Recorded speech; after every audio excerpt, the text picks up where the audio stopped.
Now you pressed it. It's time to get live like a wire. Set the whole place on fire. You're copyrighted at the very least, if you're going to do it every week at the beginning of the show. I feel like I've claimed ownership over it, kind of like how all those people have sung over. What's that song called? Loving you, Macarena. Macarena. You don't even know who the original is now. La, la, la, la, la. Who sings that? Minnie Ruperton. And kind of like "Killing Me Softly." You know that song, "Killing Me Softly"? I think I've heard it once or twice. Yes, it's been sung over so many times, and now like you just think that it's like Lauryn Hill's song. But then you learn that somebody sang it before Lauryn Hill. But then if you do more digging, you realize somebody sang it before that person. Killing Me Softly original. Yeah. Oh, I should have said it out loud on the internet first because I was right. Who is it? Take a guess. You have a guess? You have a shot? I figure this one out. Oh shit, I'm wrong. Wait. Composed by I said Roberta Flack, but it doesn't Roberta Flack. Right. Good on you, bro. That's what I said in my head, but I don't want people to think like I'm one of them internet guys who like cut stuff. And I should have said it out loud first time, but my first thought was Roberta Flack. But I feel like there's someone before Roberta Flack now too. I don't know, man. Could be. But does that say that's the original? That's what it says. 1973. Roberta Flack, Killing Me Softly. Perry Como sang it too, though. In 73. So maybe there was somebody. How many versions are there? 160 versions. Nope. What? Well, every time somebody adds a little shot or a beat to it. Lori Lieberman, released in 1971. Yes, my boss. How you doing today, anyways, my bro? What's today? Today was a good day. I'm all right. Feeling all right. Work. Today was a commuting day. It's Tuesday, so Tuesdays are the commute days. Okay. Clients in town again, so we did some stuff. That boy Jer, what up with you? Denise, Jer, what up? Fave, what up? So yeah, good day. We're here. Got through everything. The boys coming in today as well. So yeah, no complaints. Yourself, how you do? Man, I'm cool. I had You're pretty cool. You are a pretty cool guy. Yeah. Why you say that? I mean, you said it, so I was just making sure that you knew. You said You're cool. Okay, I appreciate you for that. I hear you say your boys come in, and I get a little jealous when I hear that. A buddy of mine the other day said he's gone to go pick up his daughter, and I'm like, man, you could do that, huh? Yeah, well, everybody's got to go through it, man. I went through this same thing. I mean, not quite the same thing, but you know what I mean. I went through that kind of stuff. Everybody's got to go through it. It's like a ritual. Yeah, man. Well, soon enough. I think I'm gonna journey out to go see the boy in about a week or two. No, about 2 or 3 weeks. I'm gonna head out there. All the way out there, or for an away game, home game or away game? No, all the way out there. Catch two away games. I think I saw on the schedule there's a San Diego game, and there's a game in Bakersfield, and then they have a home game against Irvine, UC Irvine. So I'm gonna head out there. They play on Thursday against Air Force. Like the Air Force? Yeah. The American Air Force? Who was that? David Robinson? Was he part of that? I think David Robinson was Navy, maybe. Navy. I think. Navy. That's another shot in the dark. That's see, this time I said it out loud. I could be wrong, but hang on. Navy sounds right. Admiral. The Admiral. Right. Did you? Wow, man. Did you watch that video I sent you with Akeem Olajuwon versus Shaq? Yes. And then when there's a part where it clicks up on the Akeem side because it was talking about like footwork, and then it was like the Admiral Killer just pops up in text real quick and Oh, then goes away. I was I didn't catch dying, that. guy. I didn't even That's catch when that. I used to love David Robinson, guy. He was a good guy. He was like the double sock. Remember, he used to roll his socks, the double rolls on his socks. You might not remember these types of things. He used to do the double roll on his socks. Yes. But Yes. Akeem Elijah won like fatality in those playoff series, yo. He broke him up, man. What the hell was I looking here for? David Robinson. School. David Robinson, school. Navy. Yeah, I'm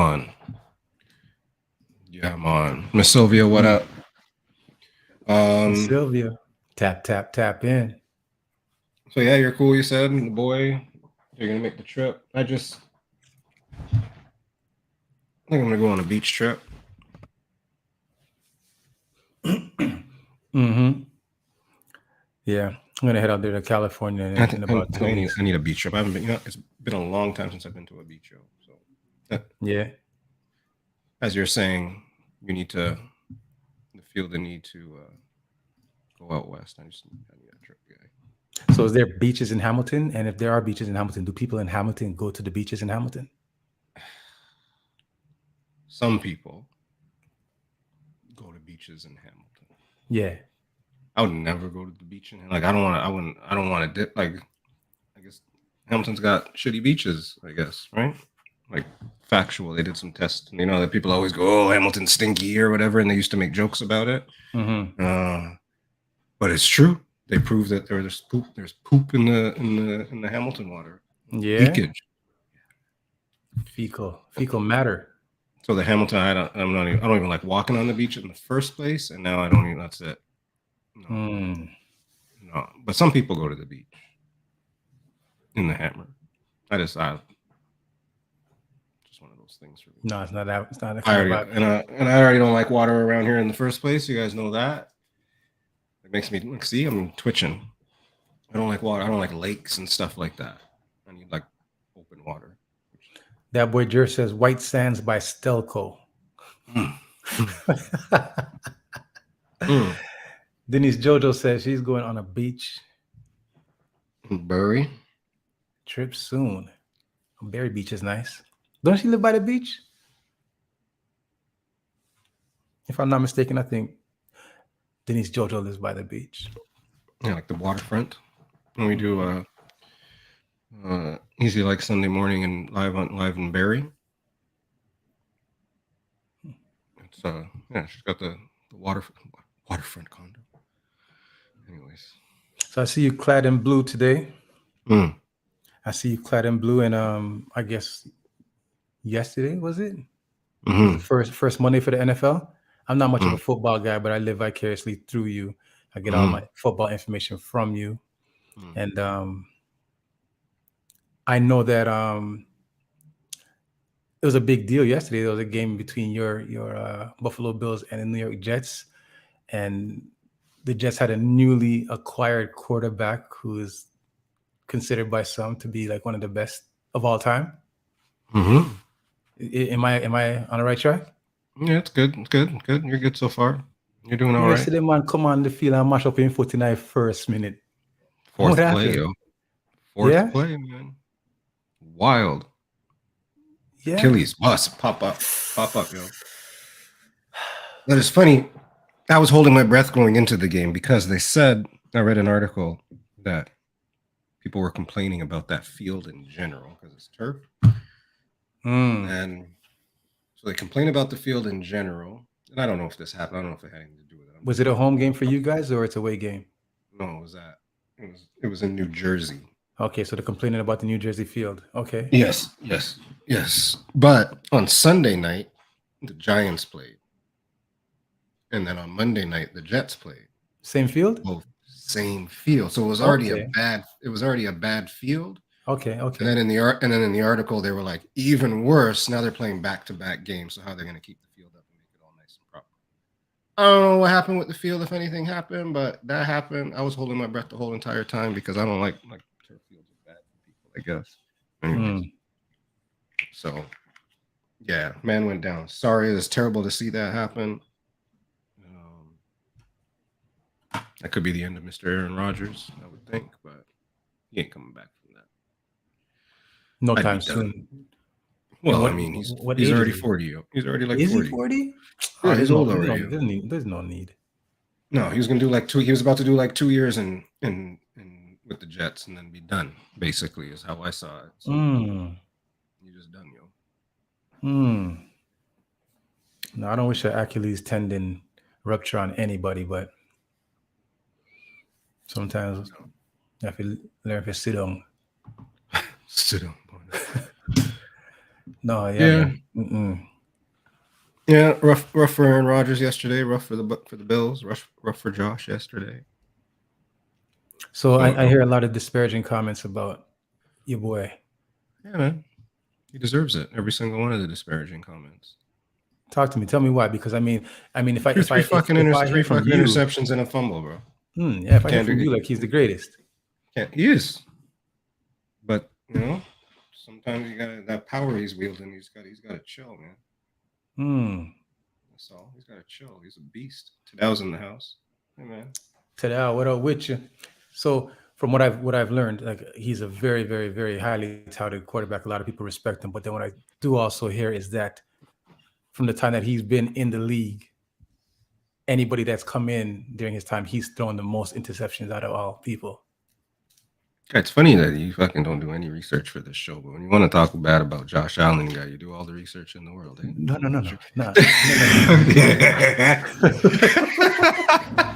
This guy's got like NFL Josh Allen stats to death, guy. Get out of here, guy. Who do you think you are?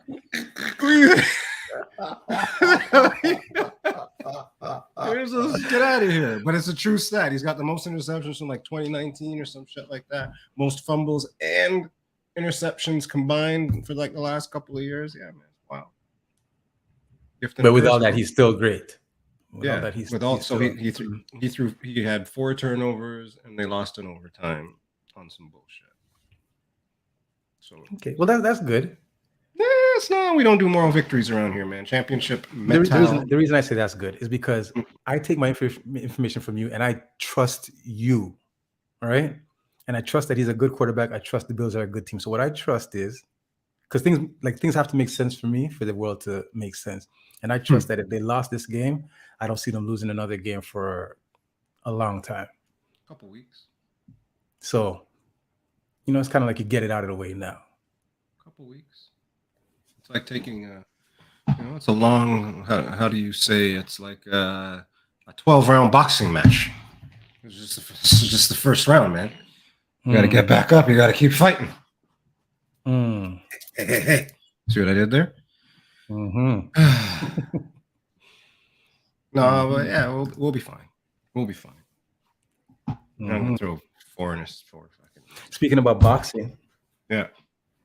Chris K-Man, what up? Speaking about boxing. Yeah, what about it? How about Dylan Brooks? Oh, fuck, man. How about Dylan Brooks? Good for Dylan Brooks. Yes, go Canada. sir. Go Canada, go. Go Canada, Dylan go. Brooks. That was Liddy in the city, for the city. And good for Dennis Schroeder. Good for Dennis Schroeder. Because what I do know is that Fred VanVleet could not have brought Germany to the gold in FIBA World Basketball. Oh Lord. No, but it's good for Canada. They're looking good. It's got America all riled up. It's got America saying, it's got LeBron gathering the troops. So that's good. They just threw people out there, thought they could win, How do you feel about that? So like the conversation now that LeBron is trying to gather the troops. What do you feel? Like you feel like the troops are going to come and smash things, or still it's not going to be as easy? I mean, we're going to pick up a couple players too, I guess, if we can, right? Like we still got like Jamal Murray. He'd play next year probably. What's his face won't. We got Bobby Boucher. Bobby Boucher could come play too. I think we could still. I don't know. Those guys are old. I think it'd be good. I don't think they blow us out. They might win, might lose. Because my thing is, But US been having some close games anyways, right? So it's not like Right. USA's been blowing people out forever. Because I'm just thinking that if these guys like LeBron grabs the troops, rallies the troops, and he gets a bunch of, like the KDs and the Steph Currys and the like, these guys got to play defense still. It's FIBA. You don't really have to play defense. I mean, defense is what actually won these games. Actually, I mean, I never said they can't play defense. I said they're not going to win, but they're not going to. That's not going to be the difference.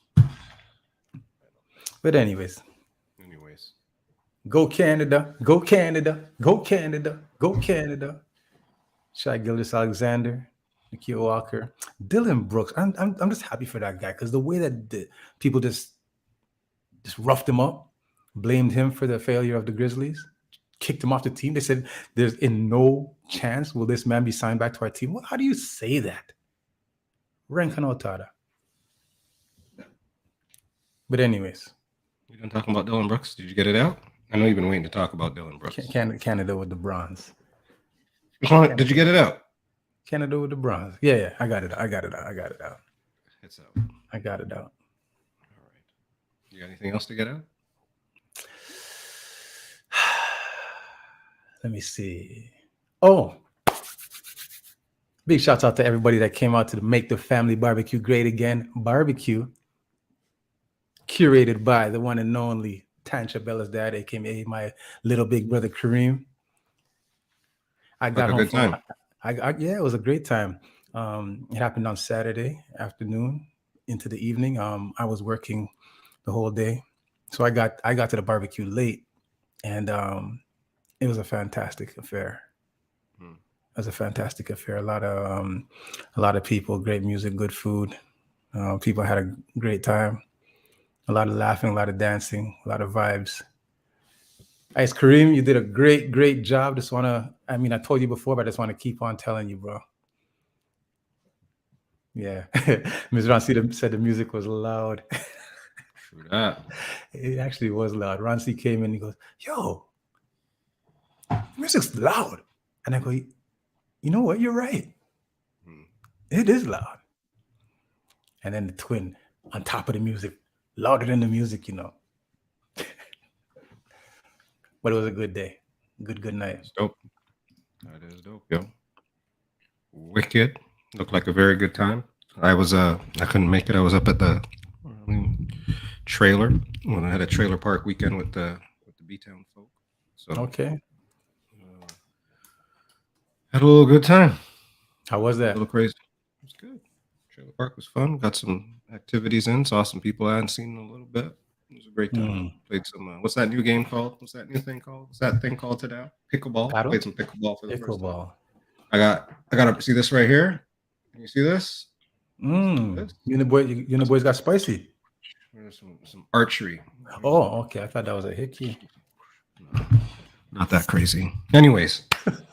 You drink that much. Jesus. Wow. So, episode, what is this? Is this right? 108? 108. It's a lot of episodes. You're gonna tell them who we have on the show today? Well, I'll tell them when we get back. Get back? You tell them you're gonna tell them when we get back. You're gonna tell them who's on the show after we get. Yeah, sure. So you're gonna press the button, and then he's gonna come on, and then you're gonna tell him who's on. I think that's how we're gonna do it. That's different. All right, there we go, guy. All right. Well, everybody, thank you for joining Pizza in the Break Room, episode 108. This is T. Hot Shot. Couture J brought it. We are gonna skip out, and we'll be right back. See you in a second, y'all. All right.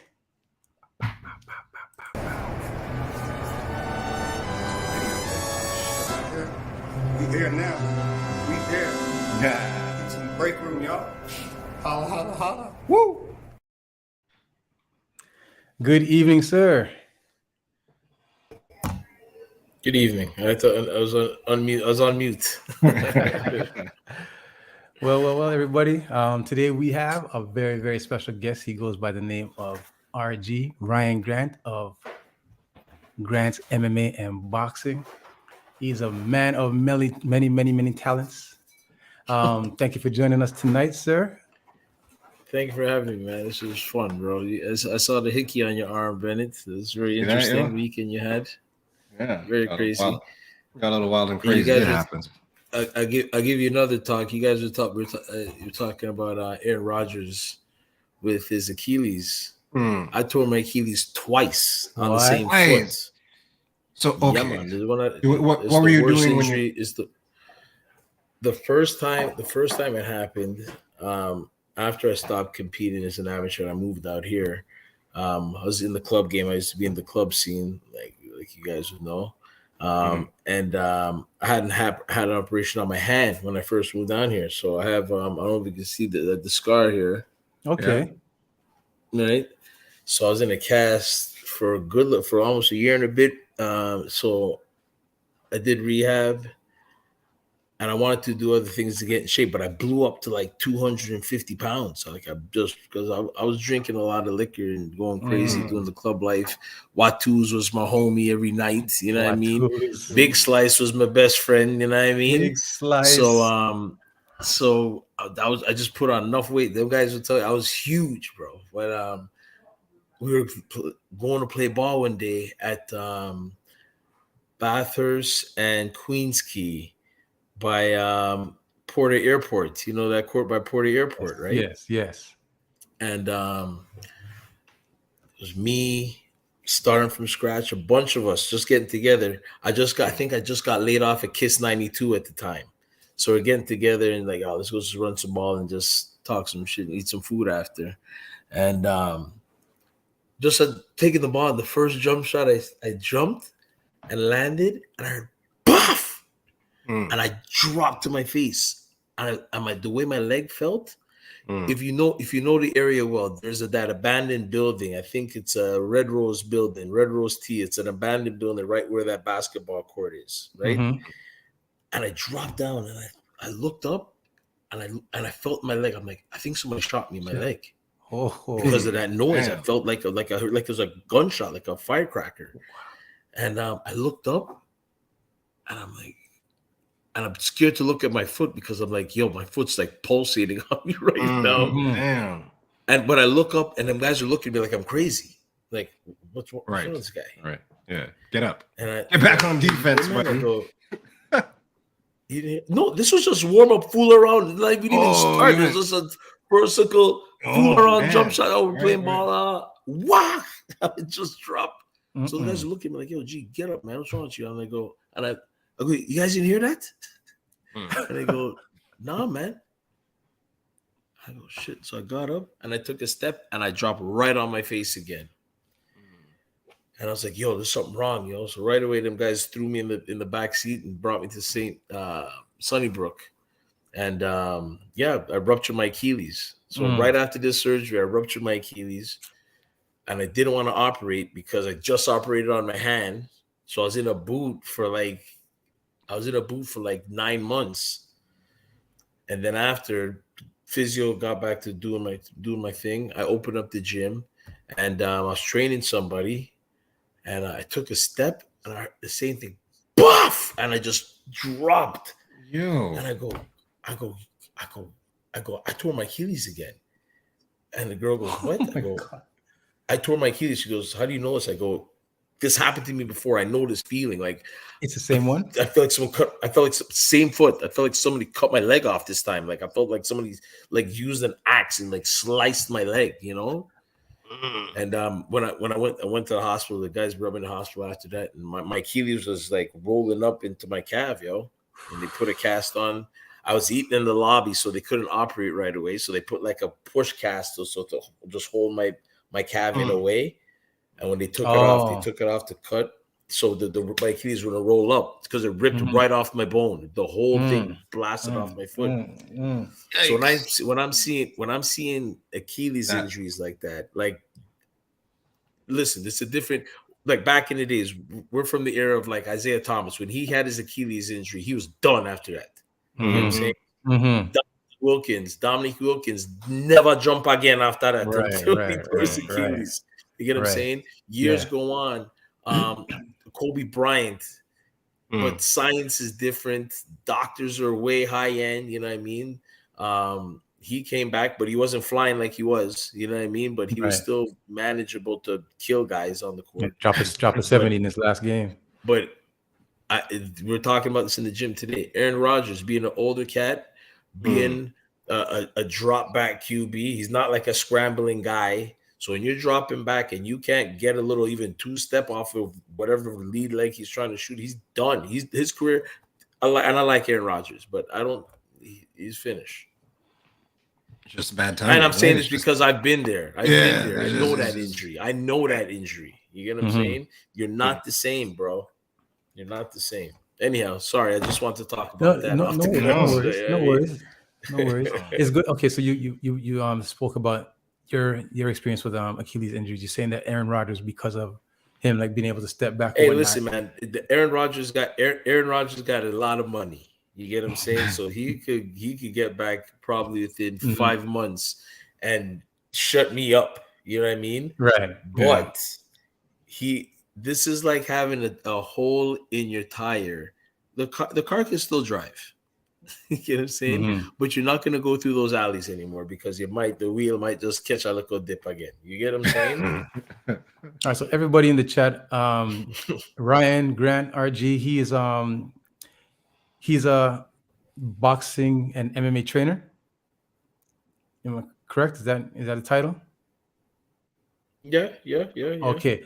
So the reason I'm saying that is because now I want to ask you, have you had fighters, boxers or MMA fighters that have experienced this particular injury? And if they have, is it something they can come back from, or is it something that really like changes the game for them? Not Achilles injury, but there have been injuries. Concussions injuries is a reoccurring thing. Breaking hands, you know what I mean?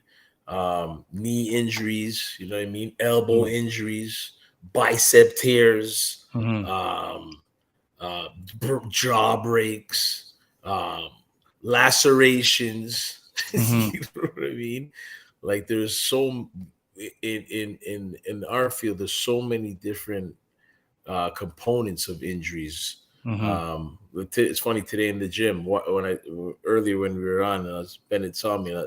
He's like, "What's going on? How you doing?" I'm like, you know what I mean? It's just one of those ones because I was just barking at these kids, like saying, "Yo, like when I used to fight, you're not allowed to hit me, man. If you hit me, it's my bad. It's my bad because I'm not supposed to let you." Right. But a lot of these kids are taking, and I've learned the hard way where I used to wait for guys to hit me in certain fights to feel what I'm working with. So I'm like, all right, this is what he hits like. I'm going to start ripping some shots to let him know what he's up against.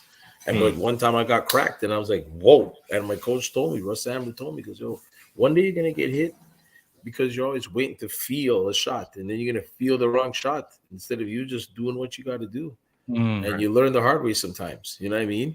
And I'm telling these kids, I'm like, yo, you getting this one kid in the gym he seems like he's very eager, young kid, been in the gym for maybe 3 weeks to a month, but he's in the gym every day. But I told him, I said, when you put all the time together that you've been in the gym every day, you've been in the gym for 12 days.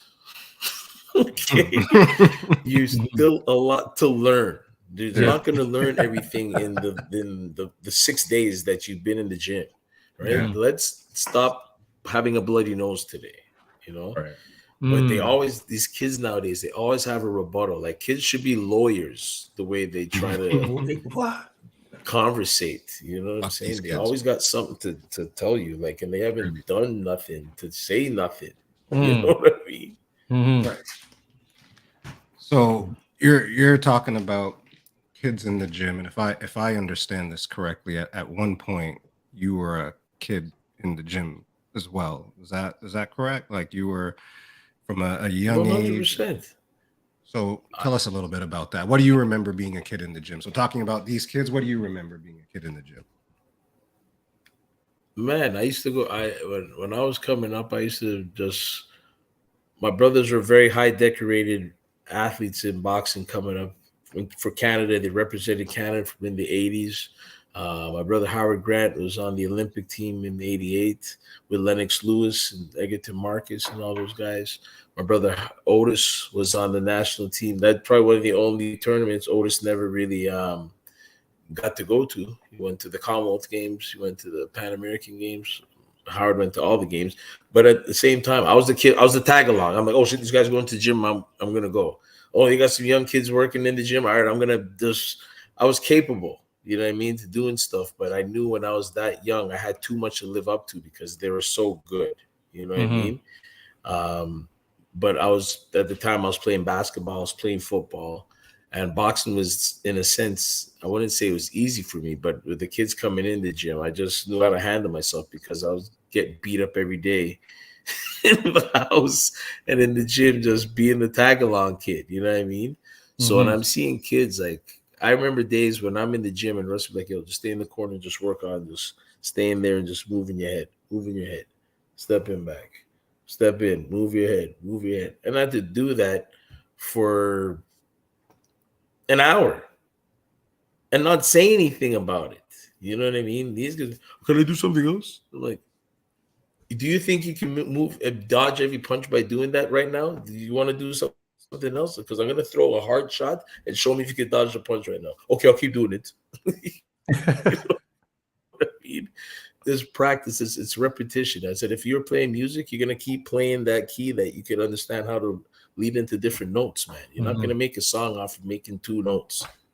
Well, you can nowadays with the hip hop that's being played, but I'm just trying to let these guys. There's more. Why you do them like that? Why you do them like that? Why you do them like that? So how did you decide you were gonna get involved in boxing? Like how did you now like start saying, okay, now boxing is what I'm doing? I think because I wouldn't say I didn't say I'm blessed, Fitz, to be that kid to just be all right doing a lot of things. You know what I mean? Yeah, I hear you. I hear you. Like from playing ball, playing city football, from playing basketball, from playing soccer, and which wasn't none of my sports, but I was on the school teams because I can. You know what I mean? And then I'd go to the gym and just, you know what I mean? I'd go to the gym and be like, all right, this is what I want to do. But in the beginning, my early ages, I was like, man, I can't follow up to these guys. You know what I mean? I can't match up to my bros. But after I got to the age, I was like, all right, let me take this, let me try a thing and see what happens. And I wasn't half bad, but I used to get hurt all the time. I used to break my hands all the time. My hands were just brittle, you know? Yeah. And I think I broke my hand. I think my first year of college one time after, I think could have been after provincial, went to nationals. And that's when I started getting into well, at the time I was still doing like high school sock ups and high school dances at school back in Montreal.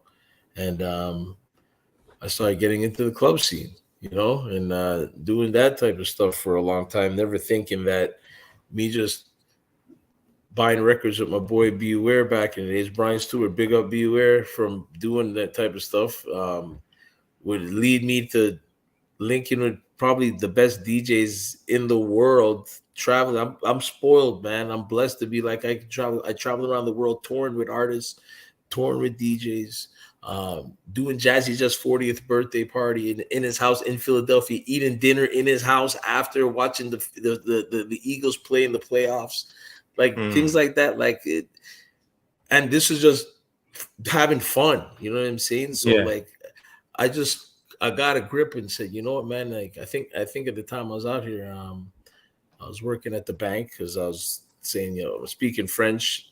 Quebec wanted to separate. Let me get out of here. You know what I mean? Go to Ontario and see what they're saying. And I just got into the corporate thing. 9/11 happened.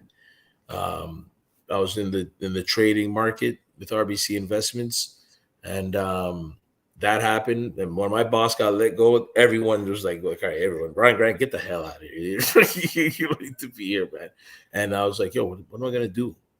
And at the time I was 250. I was a bigger youth, and I was like, I gotta lose some weight, man. Like, let me go check Sean Clinton, chemist. Okay. And chemist was working at a premier. Chemist was working at a Premier Fitness on Big shouts out, Danforth. chemist. Big shouts out, chemist. Large chemist. I'm a blood that love chemist, yo. Chemist And I was like, He's on the ready. and chemist was like, yo, man, come do some working at the gym, yo. Come use the treadmill and all them things. So I walked in the gym. I was there to do, and they had a boxing room. I'm gonna say, yo, them have a boxing room in there. And he goes, yeah. He goes, oh shit, I forget you was a boxing guy, yo. I said, yeah. So I went in the room and they had some gloves there. So I was in the bag and working out. I said, okay, miss. I said, I can train in there. I said, I'll pay a membership. He goes, no. You know what?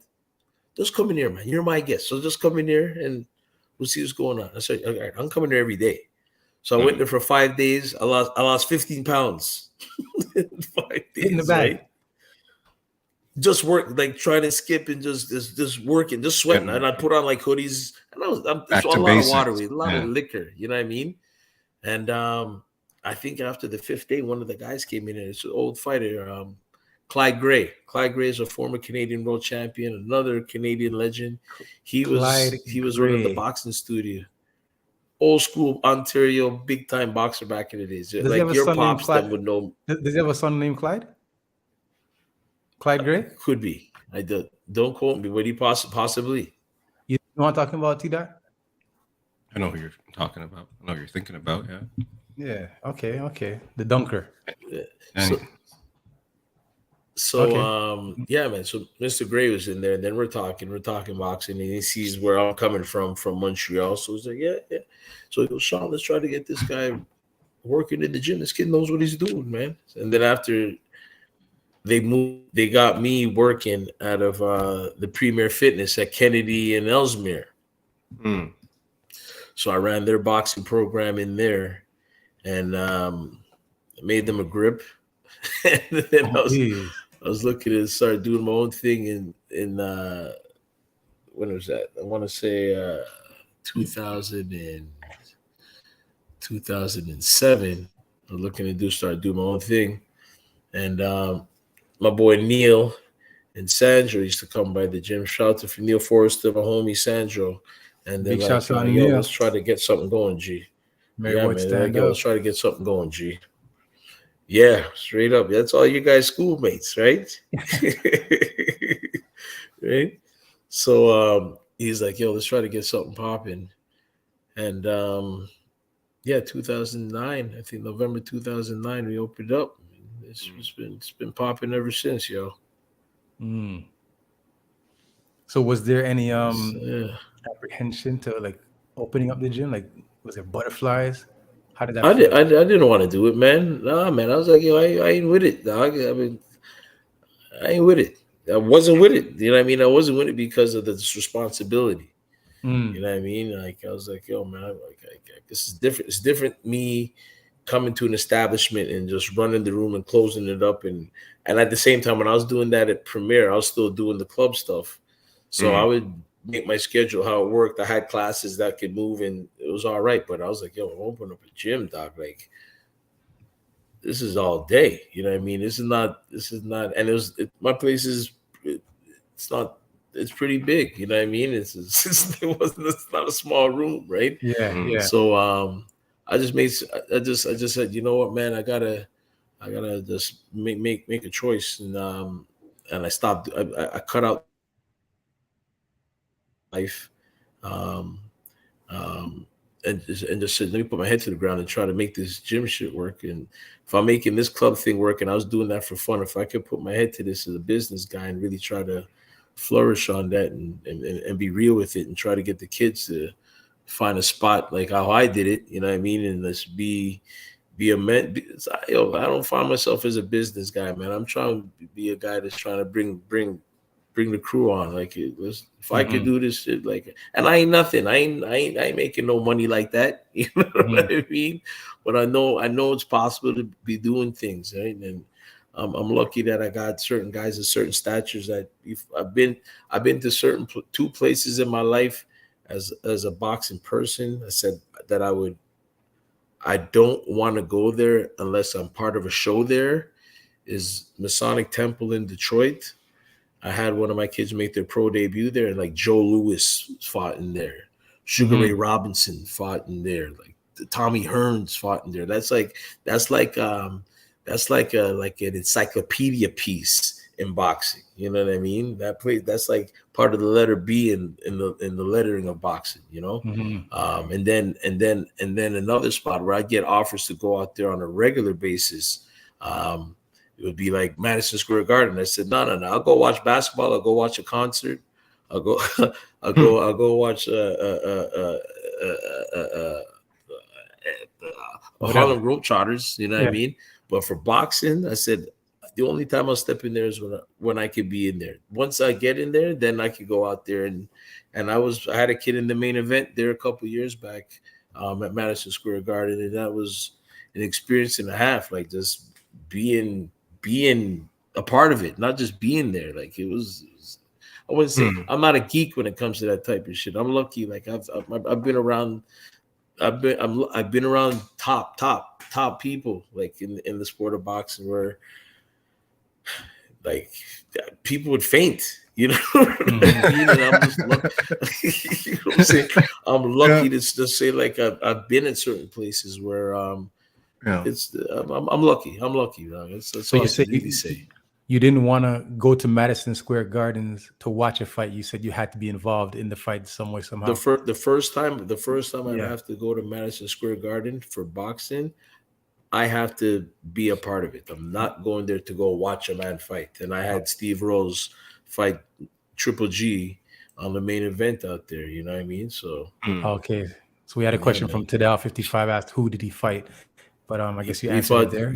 Gennady Golovkin. We were doing good, and we got caught with an overhand right, but we're fighting the upper echelons. We're fighting the mega super, and Triple G is one of the best fighters in the world. You know what I mean? From what I understand, Triple G is no joke. If you're fighting Triple G, you're on a big. He's no joke. You know what I mean? And my boy Steve's been doing his thing ever since off of that, right? But what's his name? So I mean, Steve Rose. Steve Rose. Shout out to Steve Rose. He's got a fight coming up on the Zone in a couple weeks. I just had a couple of kids. I was supposed to come out to the barbecue on Saturday, Fitz, but I got a couple of my guys fighting at the casino in Pickering. Right. Right. Tell us about that. Tell us about that. Because you guys got to. I heard that you had it's a good vibe out there, man. Like we're trying to bring real life international casino style boxing to Ontario. You know what I mean? Like it's there. These fighters are, and I'm lucky. I got a couple of kids that are doing their thing right now on the international level. I got my little homie Sukhdeep Singh. I've been training him since he's come to Canada from Chakriya, India, and he's in the top 100 right now in the world. Very unique style, a fan-friendly type of guy that people like to see him because he's very slippery. You know what I mean? Yeah. I got another fighter that fought on Saturday night, Kamal, the Hitman Russell. He's from Kingston, Jamaica. We hooked up. We hooked up last year, January. We met at the casino and we started talking, and he's like, "Yo, man, we come to the gym and come check you." And he's fought at a big stage, living in New York prior to this, and had a bad deal with some promoters in the U.S. and moved back to Jamaica, and now he's trying to get a reboost on his career. His name's the Hitman. He knocked this guy out in the 4th round on Saturday night. Wow. So a couple of things on the horizon for him right now. We look like there's a possibility on a big fight coming on in November for him. Like what's his name again? But Kamal Russell. Kamal the Hitman Russell. Okay. Yeah, man. Really, really good guy. Like I'm a relationship guy with my guys. You know what I mean? Like if there's no vibes, this can't work. You know what I mean? This is not like it's a basketball team. Like you gotta trust me. I gotta trust you. It's a relationship. You know what I mean? As much as we're delegating, I'm just throwing out instructions. You got to trust the instructions that you're trying to get. I ain't trying to put you in the fire. You know what I mean? We're trying to cause a flame. You know, I had a question about that. So the trainer, the fighter, like how do you come together? Does the trainer pick the fighter pick the trainer? I see that you have a feel for it and what you were looking for and what you would want. You want that connection, but usually how does that come together? you get kids. Right? Usually, you get kids in the gym that start training and get to a point. You start get them fighting. It's not like everybody that comes in the gym that wants to fight could fight. You know what I mean? You get certain kids that come to the gym and it's a process. You know what I mean? I tell these guys it's like school. You know what I mean? You can't just come in and feel like you're coming into the first day of class and you're learning algebra. Right. You know what I'm saying? Right. Yeah. There's a process on it, right? And some kids learn faster than others, you know. Some of those kids that learn faster, it's like any other thing, you build them a little bit quicker and get them going. But at the same time, you want to make sure these kids, like in my sport, in comparison to everything else, the discipline is real. You know what I mean? You can't hide behind the small forward. You know what I mean? You can't keep cutting the baseline in my shit. You know what I mean? Like you're gonna get caught up if you feel like you're just running around in circles. You'll get caught. It's not the bunny rabbit game, man. You know what I mean? It's what was one of the kids say? It's what's the expression this kid said in the gym the other day? Fly or die. You know, is that one? Fly or die. Fight or flight. Yes, fight or flight, brother. Yeah. I said, yeah. He said, fight or flight. I said, in or out, dog.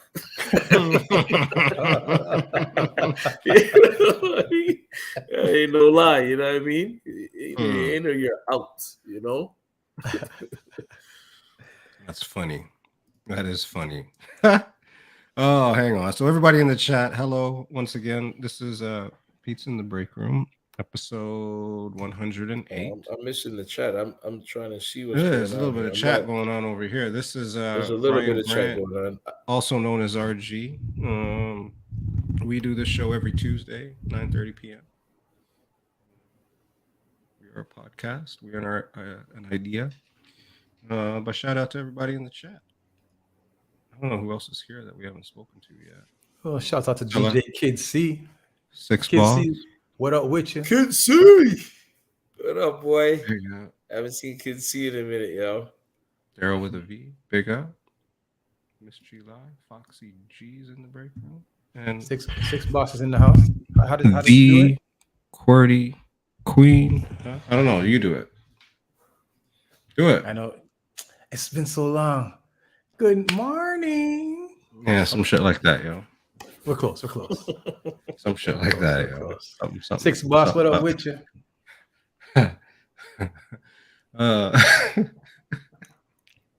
You get it wrong every time, guys. You gotta. I don't know. I think she took offense to this. She's like some shit like that. No, she didn't take offense to that. Nah, she don't take offense. It's endearing. If anybody can't take offense to anything, I don't think Six Boss can take offense to anything. Jeez, Six Boss don't take offense. Anyways, my goodness. I saw you on the other. No, what's this? Question: can someone visually impaired learn to box? Yeah. That's the easy answer. G to Greek, big up. Yeah, you get. It's a running joke that we have inside the break room with DJ Kid C about impaired viewers. I don't even remember how it happened. I don't remember the genesis of the inside joke. You got to go back. I don't even want to go back and look at that. Yeah, we got to run back the tape. Visually impaired viewers, and we're not making fun of visually impaired viewers. It's come on now. But can I ask you guys a question? Yeah. Go ahead. Why can't no one make a joke about nothing anymore? Right? We used to be able to make a joke about everything before. Not even make a joke of it, just talk about it even. Like That's nothing crazy. You can talk about. Like you can't say nothing anymore, man. No, Like, you can't. Yeah, very sensitive talk. I just saw the sensitive talk. Yes, right? You can't. Very. You can't. You can't because you make jokes about It's things and terrible. you lose your money or your potential to be able to make money in the future. But it makes people now that because now Can- people can say anything. You lose That's your the thing. job, Now or people can say but you lose your what? Oh you yeah. lose your job, or the potential to get a job in the future. Mm. I saw that joke he posted. what happened to make that happen? Oh no. Yeah, good. Hold that one, guys. Yeah. Okay. Hold that one. Okay. This is why you see, like, I'm not savvy to all this crap. Yeah. You know what I'm saying? Mm-hmm.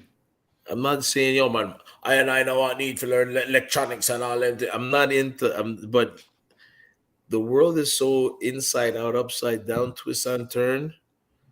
Like, if I was that guy to be on this thing, a lot of my people at the gym, a lot of my fighters, a lot of my homies, my family, my brothers, I would say I would be canceled in 14 minutes Well, as you if I was say that that, guy. I mean, you're an internet sensation, brother. yeah, Just, as you you're as you say I, that, I see, I look at- and straight up, shout out to my man Lucas that's been holding it down for the Instagram. I don't do none of my posts. I don't do none of that. I got my homie, aka Luke Sky Shata. He's the guy that's been doing everything for me in the gym. He's these guys been wanting me to do this thing for a long time, you know, and I'm so anti social media. You get what I'm saying? Like, Mm. I'm I'm MySpace. MySpace was the last thing for me. What's that? MySpace on Black Planet is the last. Black Nah, Planet. Was the wait, last. you're good on it though, Gone man. after You're good that. on it. You're good on it, and I know you say that you're not doing He's it, but your charisma, your ability to communicate with your members, Mm. for you saying that, you know, like you might be canceled for the things that you say, there's a certain genuine way about you that when you're speaking, you're like, some people might take offense to it, but you could understand that you're just trying to get a point across. And and the truth is this. I think it like, resonates and- with a lot of and people. I tell the guys in the gym, the people know me, man. Like, I'm never there to squash nobody's thing. Like, what? How can I have a gym doing that type of stuff and Mhm. crushing people's admirations on trying to get better? You guys don't have to fight. None of these guys have to fight in the gym. You know what I mean? I'm trying to make you better. The world will kick your ass faster than a man in the gym. You get what I'm saying?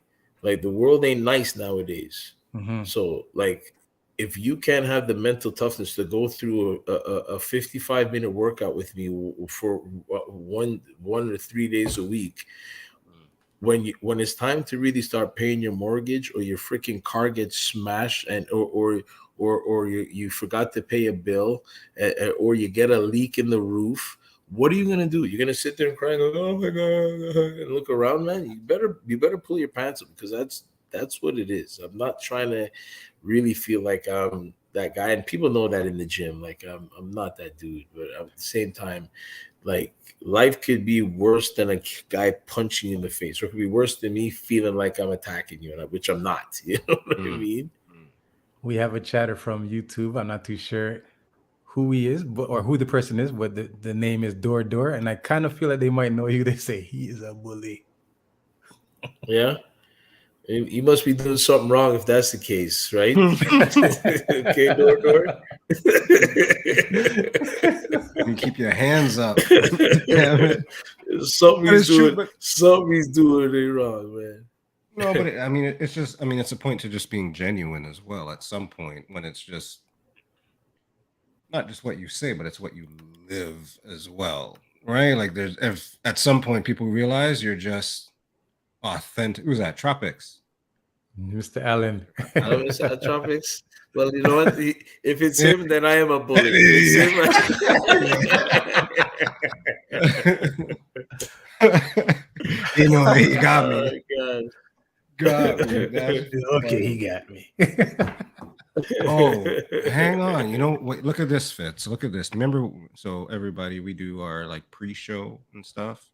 And in our pre-show, we try to figure out what national day and whatever it is kind of type of thing, right? So we have, we have content, we have stuff to talk to people about and stuff like that. So Six Boss, today, since you're giving a high five, the entire chat, I don't even know if there's a high five emote or anything like that. Big up to Star Q, sir.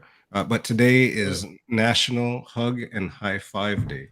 Oh, See, how this timely. is just like How timely. right on time, Six Boss. Look at that. It's also Chocolate Milkshake Day. So to all the ones that can I ask you guys another? Can I ask you guys another question? of Let's course. go.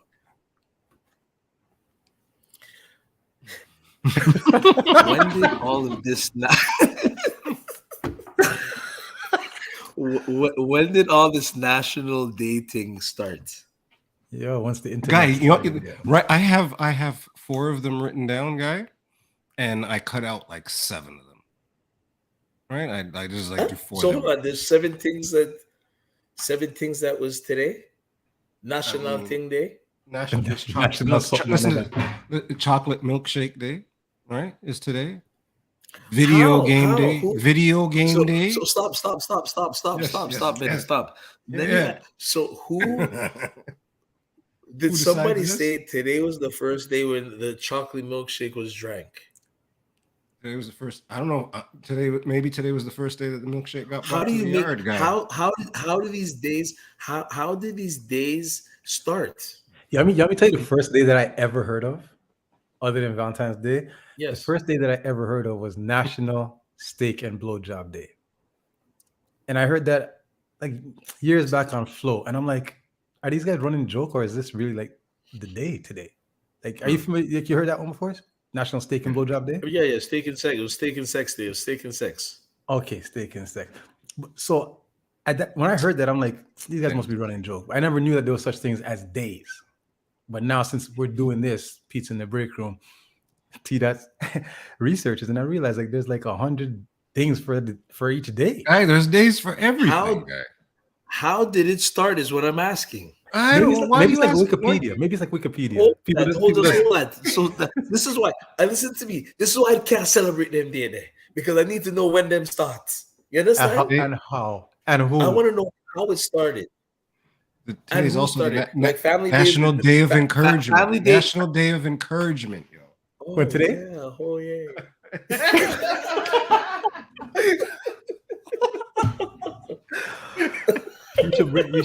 You should have been encouraging in the gym today.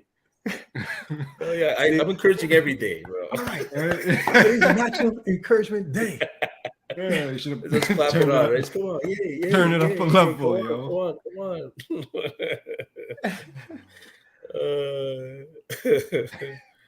Man, it's crazy. If they see you looking like you're gonna die, then you're gonna die.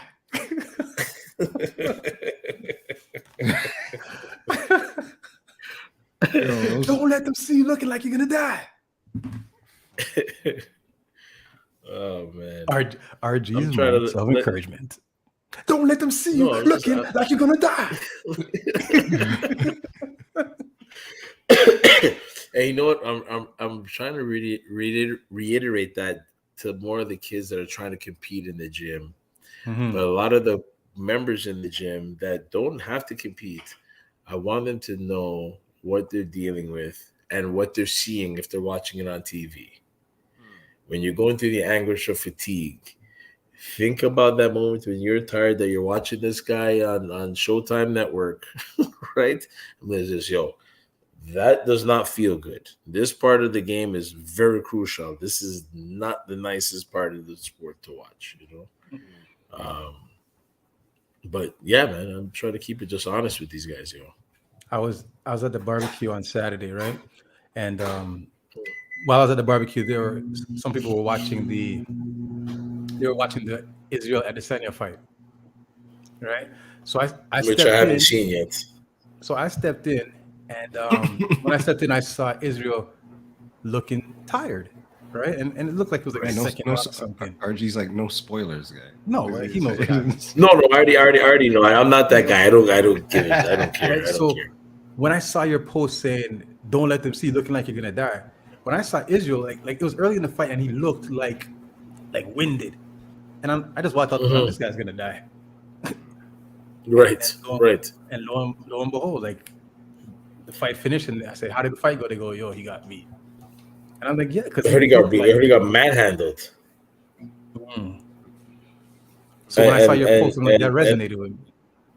Yeah, it's as much as like you gotta keep fighting, man. You gotta keep going, man. There's no quit here when you're trying to get going, bro. It's hard to do. You know what I mean? When you're trying to like today, Bennett, we were talking earlier. Like I was telling these guys, I said, some of you guys box like this is bumper cars. When you drive your car, do you try to hit the sidewalk? You know what I mean? Do you try to bang into the bus and keep on driving off like nothing's wrong? Right? If you drive like that, I will never walk on the street again. You know what I'm saying? Because that's dangerous. So you can't be telling me it's okay to get hit, because that's not part of the game. And the game is to hit and not be hit. Right? So when and you gotta have the poker face all the time, good, bad, or indifferent. When things are going your way, when things are not going your way, you can't be hitting guys and say, "Oh, get it! Oh yeah, what's on here?" And you start smiling and act like everything is happy-go-lucky, because that could change in a minute. And if you're beating a guy that bad, that it's that fun, he should not be here anymore. That's how this sport is played. You know what I mean? It's not let me hit this guy and then let me just stop hitting this guy, because no, you have to get him out of there. That's just the nature of the sport. It sucks, you know what I mean? But if it's not you, it's gonna be him. You know what I'm saying? And it should not be you, because I don't know that side. I don't know. I don't want to know about second place. Who wants to be second place? You don't. When you go to work, you want a promotion.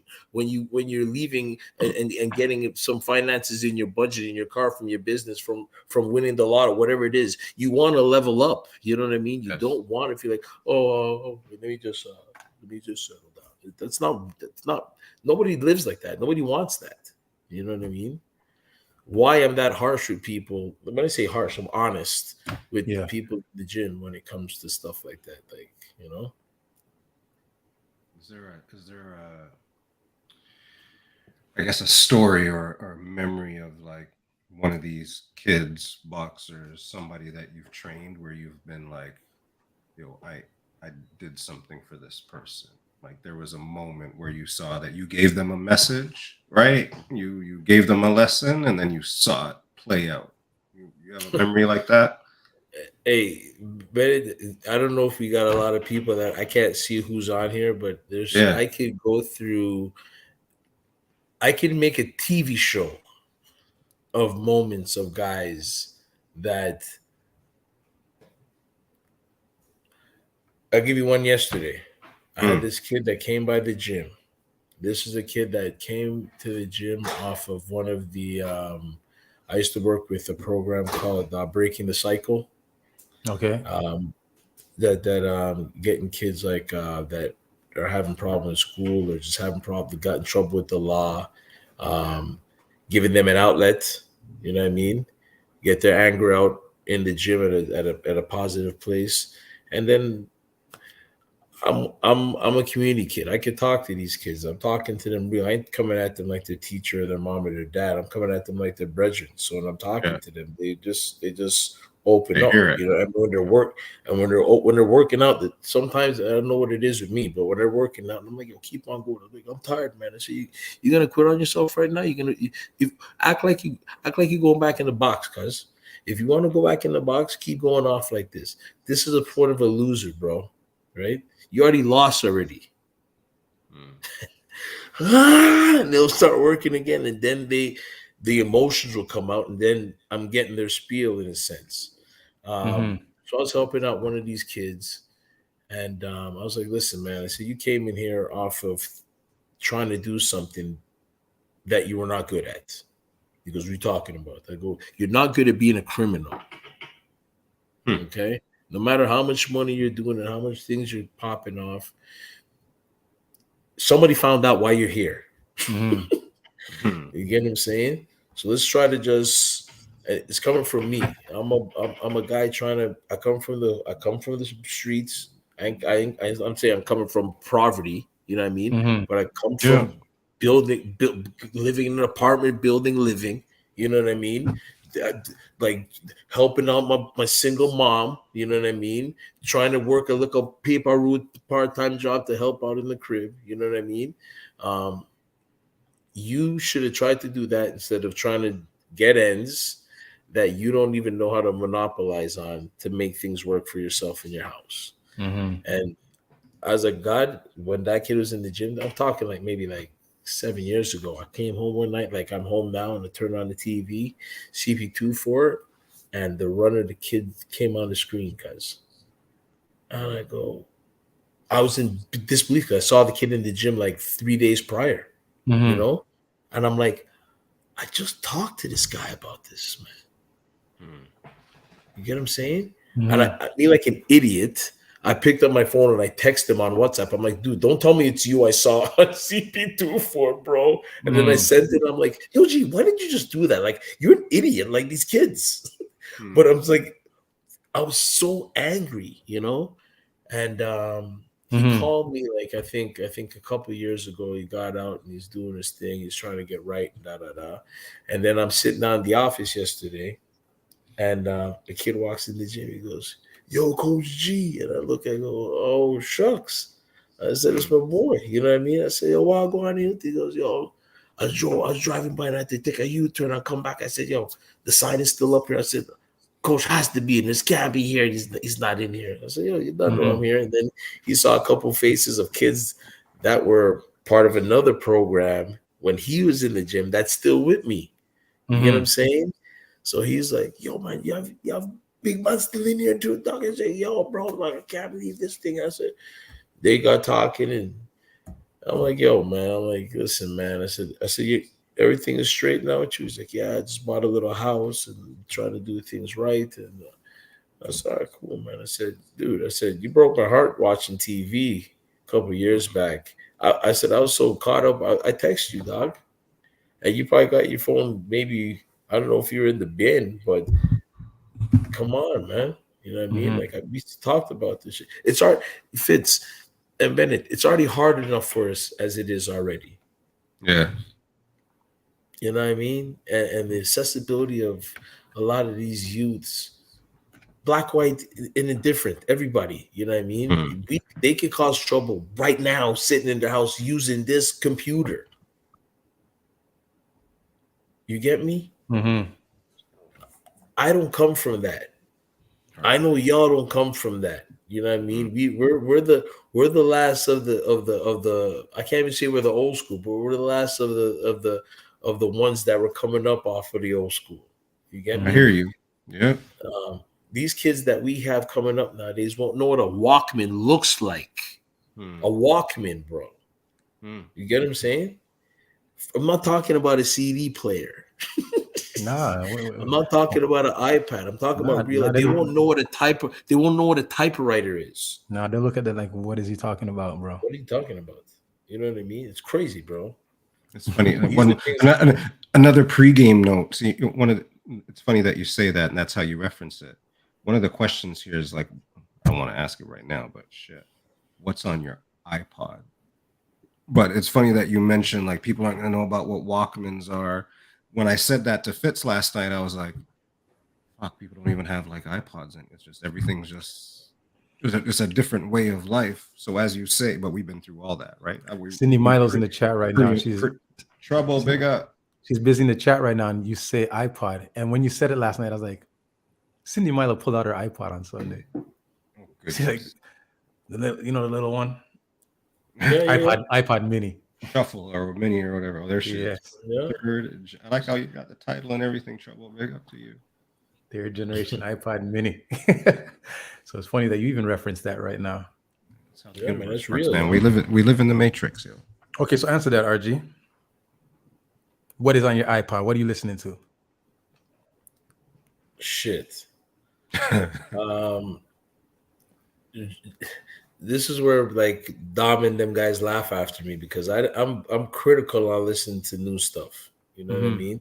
New rap. If I'm listening to new rap, I'm listening to Kendrick, J. Cole,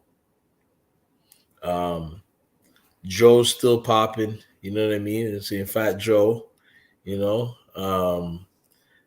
but like I'm a music guy. You know what I mean? Like I listen to everything. I'm Fitz. We were at that party a couple weeks back, and I haven't done that shit in years. Yeah, You know what I mean? it looked like it really touched you. It looked like you Bro, it was fun, commanding the man. crowd. It was very nostalgic Nah, for you. What's that? it's Chilling not and like grilling. it's not. And it seemed to touch you in a way, and you had the Couldn't crowd believe moving. it. You had the crowd I couldn't moving, and believe it. yeah, I could feel that you couldn't believe what was happening. I guess it was awesome watching you go. It was a good vibe. Am I lying? I don't want to No. sound biased because I was there. That vibe was incredible. Yeah, it was dope. That's chilling and grilling. You guys talking about? Shout out to Chilling Sweet and- Touch. Yeah. Shout out to Sweet to- Touch. I love those guys. That those guys used. I seen those kids come up. I said that party is probably the best party I've ever been a part of. I can't even explain because it doesn't. That laneway feels like you're somewhere else. Mm. You know what I mean? Or you're just right there, right? No, like somewhere else Yeah. or just right there. You know, that's it. Right. That's all that And, matters right now.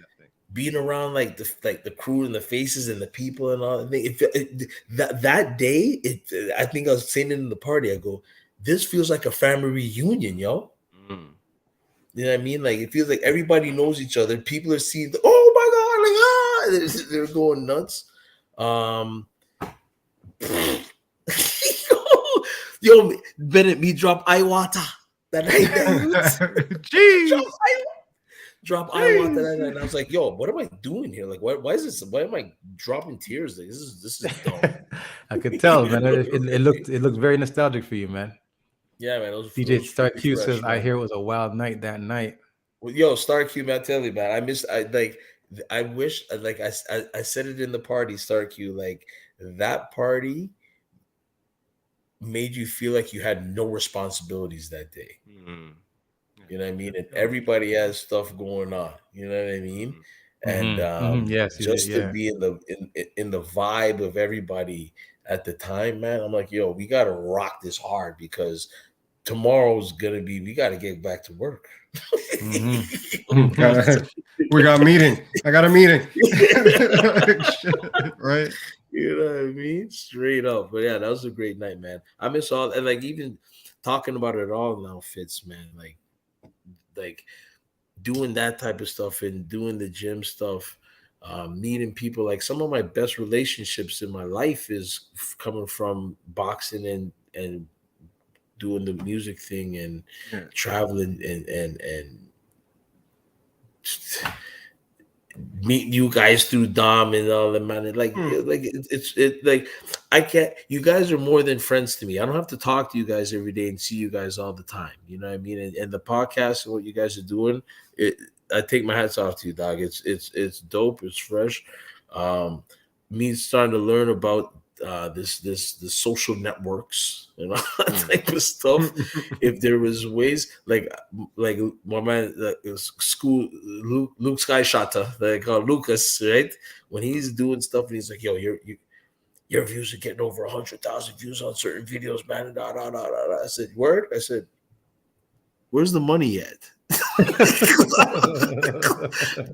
All that shit don't mean nothing to me, cuz you know what I mean. I don't know about all this type of thing, but let's get this to a point that we can start making some dividends. If it's like that, you know what I mean. If it's like that, you know. And I don't know how these things work, but if this, be honest, I'm getting a lot of talk about all the posts and all that stuff, and I've talked to a couple of peoples that looking like they want to do something on the back end. You know what I mean? So we'll see what's going on. I'm not that dude. I don't want. They're trying to put you in the influencer house, huh? Is that what they're trying to do? I don't know about that. RG the influencer. I don't know about that, but at the same time, man, like yeah, I don't like the camera. I don't like the camera thing. You get me? I used to hate that. I'd never think I'd be doing a podcast live on the internet a couple years ago. You know what I mean? You just never know. And But it's you kind of just worry about connecting with people, I guess. not even that, dude. Like it's to me, like, and I think why it's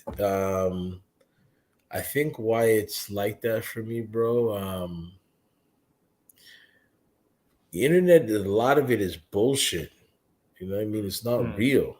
You know what I'm saying? So even with Lucas, I'm telling him, I said, dude, like, don't be in my face with the camera like that because I don't want to make it look like, hey man, when I'm trying to like because might knock you out. But it's not on like it's not honest. Like be away from me. Like if you're gonna catch me where I don't see you. You know what I mean? So at least it looks right. Yeah, Authentic. and I think and I think that's why it's catching a little bit of legs because dude, you got to come to the gym to see the honesty because I'll tell the kids straight. Like a guy today comes up to me and he goes, "Archie, how'd I look today?" I go, "You look like shit, bro." And he said, "What, man?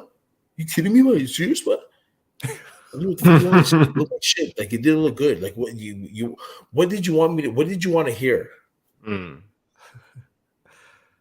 you look at me? I said, "Yeah." You look at me. I said, "Let me ask you this." I said, "You work a job, brother?" He goes, "Yeah." I said, "Okay. When you go to work and you do your work, okay, do you knock on their boss's door and go, 'Hey, excuse me, Mr. Peter?'" He goes, "Oh, yeah, Matthew, what's going on, Matthew, sir?" He's like, "Did I work good today to you? Do you think I work good to you?" Acknowledgement comes when they see the progression of your work. You can't ask for acknowledgement, man. You know what I mean? I mean, at least me. I'm not gonna. How'd you think I did today? I would never. You know what I mean? And I don't want to make it look like I'm shitting on you, but when you do good, you would know you do good because you would hear up exactly. You would know. Yeah. You know what I mean? Right? I'm not gonna give you the false fucking tap on your. Sorry for ruining your national feel good day. National Encouragement Day. Day of encouragement. Oh shit! Sorry, Matthew. I'm so sorry, buddy. I forgot today was the day. Yeah, man. Oops. Yeah. But that's real life, man. Like real life will kick you in the face when you don't expect it, man. So you always gotta be on your toes, man. You always gotta be on your toes. Like forget about what I do, man. And I try to relate real life consequences to a lot of the people around me, man, because I lost a close friend of mine last week that comes to the gym on a regular basis, man. And he helped me build my gym. He built my first ring. He built my octagon in the gym. We called the octagon at the time when we had it. We called it the Eftagon because his name is Everton. But at the Eftagon was so effed up because once you go in, you can't come out. So comes the door was always one jump away. And he passed away like suddenly of having a brain aneurysm. Come on now. And we're sending them off tomorrow, man. So the last couple weeks, bro, has been very I can't I don't want to say like difficult. I'm angry at the world because there's a lot of people that are shitty people in this universe, yo, and they're still striving. Yeah. And we lose the good ones. Fuck. Sorry. This was not supposed to happen. You know what I mean? But fuck. It makes you realize, say, yo, we don't know the next second. Because I'm with this guy a couple of days a week on a regular. And just like that, things flip, you know? And I'm like, yo, dude, like, why does life give us these certain situations that out of nowhere things could change for the worse? You get what I'm saying? For the worse. And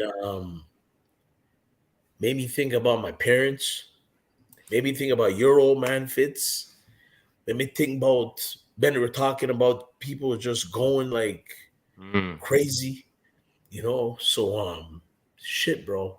Tomorrow we're sending him off, and I know it's hard for me even now. You can see that like this is it's terrible, and this is not even like he's not even close to me.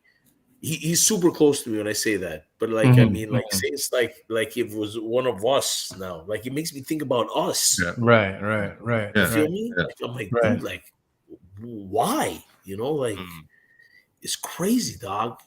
It's crazy. It's crazy. It's crazy. There's really this one really hit that like you hear certain things where it's like it hits home. Like this is it. It's home because every time I walk in the gym, ever since he's gone, I'll sit down and I look at where he stands every time when he comes to the gym. You know, I look at the framing of where my mats used to be. He built that framing, and I'm like, I don't understand like the world that we live in sometimes. Like that they take away the good guys. He's a good guy, man. Like a real solid dude, bro. And his daughter's like an up and coming boxing prospect. Evelyn McEwen is her name.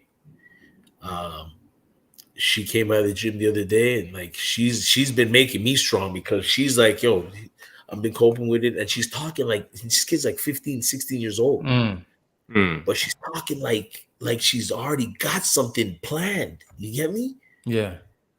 And I'm like, I'm looking at her, and I dropped her home yesterday, and I'm talking to her, and I'm like, yo, dude, I said, I got to tell you, Ev, I said, I really never said this about a team, but I really look up to you with your strength, man. You know, because it's been hard for me, and this is your dad. You get me? And you're making me feel like it's gonna be okay. You know what I mean? I swear to this day, man, like if this kid puts all that into what she's trying to do in this fight business, remember the name Evelyn McEwen. I don't say this about nobody. That don't say this about nobody. You know what I'm saying? But if she puts her head down, it might not even be boxing. But she's fighting now. What she's doing in boxing right now, she's already got the mean streak. So I know when you put that extra gasoline on top of that, when she gets out in the next little while, because she's fighting for something more than just boxing. Now, you know what I mean? Her dad was her coach. You know, her dad was her coach. And I'm going to be helping her out. You know what I mean? And see where it goes. I mean, we had a little conversation yesterday, and I was touched. You know what I mean? That saying like her dad would only want me to like trust me because she was in the gym with us on a regular basis, and her mom was like, "Listen, would you?" And I broke down again. You know what I mean? I'm like, God. I'm like, how are we talking about boxing right now? You know what I mean? Right. Like, you know, but the mission don't stop. So I know something's gonna come out of this one. You know what I mean? At the end of the day, with a lot of the guys in the gym, if it's anything, something's got to give one way or the other if you're trying to strive to get to the top. You know what I mean? You just got to put your head down and work, yo. You know what I mean? Fitz, I'm proud of you with the shop, cuz. You know what I mean? You've been freaking killing it. When I'm getting my old people, my old fighter, Sean Pearson, bringing his kid out to your gym out to the shop on a regular basis. That's like that's full 360, cuz. You know what I mean? For sure. I'd love to I want us all to win, B. You know what I mean? Because freaking, like, I would love for this shit to be on Revolt. You get me? That's where I'm talking. I don't want to be talking like we're just doing this to have fun. We ain't making no dough doing this type of shit. But like at the end of the day, man, it'd be nice to have a purpose and do something and feel like, yo, we did this. Like me doing the music thing, I did it for fun, never thinking that I would have great relationships with man like Star Q and Kid C that I've played with for years, from Montreal to Toronto, nonstop, and travel and do stuff like that. Like you never know, you know what I mean? But you got to just be real to the ground and freaking put your head to the sky and just keep on going, cause straight up, like, something's got to give. That's my motto in all of it. Something's got to crack, yo. You know what I mean? And if you're honest, if you're honest with it, you know what I mean? Big shouts to Kid C. Big shouts to DJ Star Q. And rest in peace to the Mr. Everton McEwen. Word up, man. Ev. Yeah, man. I'm gonna try to just make light of what's going on tomorrow, yo, because I gotta think about the good times. You know what I mean? With that guy. I can't be as much as we're mourning. I know it's gonna be rough tomorrow. Mm-hmm. No, it's like a rough tomorrow. No, it's like a rough tomorrow. No, it's like a rough. I just gotta freaking try to keep it good, yo. Straight up. Yeah, I mean, in hearing that, man, I appreciate you for even Sharing strong enough to just make the time for us tonight, man. Super. Hey, super dude, like appreciate it. last week was terrible, man. Like last week was awful. I had them guys fighting. I had to just put the ski mask on and act like we still had to get the work done. You know what I mean? Like I was telling these guys to say, we're fighting for Ev this week. If there's a week to kill a guy, it's this week.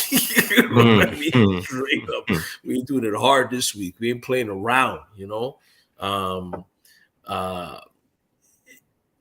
Yesterday, it was a memorial of one of my other fighters, Elias Theodoro. He fought in the UFC. That kid was coming up from the beginning of his MMA career in the gym with me, and we had a memorial for him yesterday. So yesterday was another rough one. You know what I mean? This young kid, 35, 36 years old, gone off of cancer out of nowhere, quick. You know, man. And that was last year, and that was like, what? You know what I mean? Like another, like, unbelievable, man. And these are like my immediate people, you know. Right. Life, bro. Let's talk about some vibes, yo, because I know we're soon done. Let's talk about some vibes, dog. Why are you repping the Bills today, Bennett? They did not do good yesterday. Well, I can't. What do you? I can't rep the Bills yesterday and not rep the Bills today, right? What? If that's You're right, but I wouldn't do that. Nah, well, you know, like you guys talk about purpose, right? We're still here. It's one game down, right? One game down. We got a long season, man. Long season. All right. Okay, so let me ask you this, because I mean, you shared that you got to the MSG, Madison Square Gardens, with one of your fighters, fought against a top-notch, top-shelf fighter, Triple G. In your entertainment game, let's go to that. Give me a story of somebody that, of somewhere, like artists that you've been with, like an artist that you've encountered, like a great story. Wow, man, there's a lot of them. Or a memorable story with a show that you've been to. One that sticks out to you. Okay, I'll give you a fast one. I was doing the game's first album when it came out. Okay. We did the game cross Canada. And I believe we stopped in Peterborough.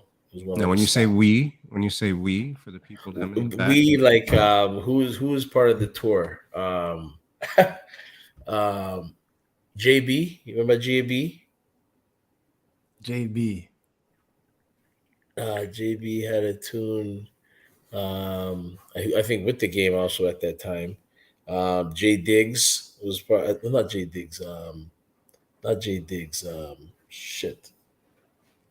Oh my gosh, I'm gonna have a brain fart. Excuse me. I can't remember if they're watching this. For God, don't kill me. Who cares? But anyhow, yeah, we made a stop, and the arena that he was at was very like it wasn't a big arena, so they had the artists in the hotel across the street, and then they'd shuttle them like 5 minutes before they go on. But I guess these guys were burning their herbs in the room, and police came. This is when you couldn't really smoke out there. It wasn't like that. You know what I mean? Like nowadays. You know what I mean? And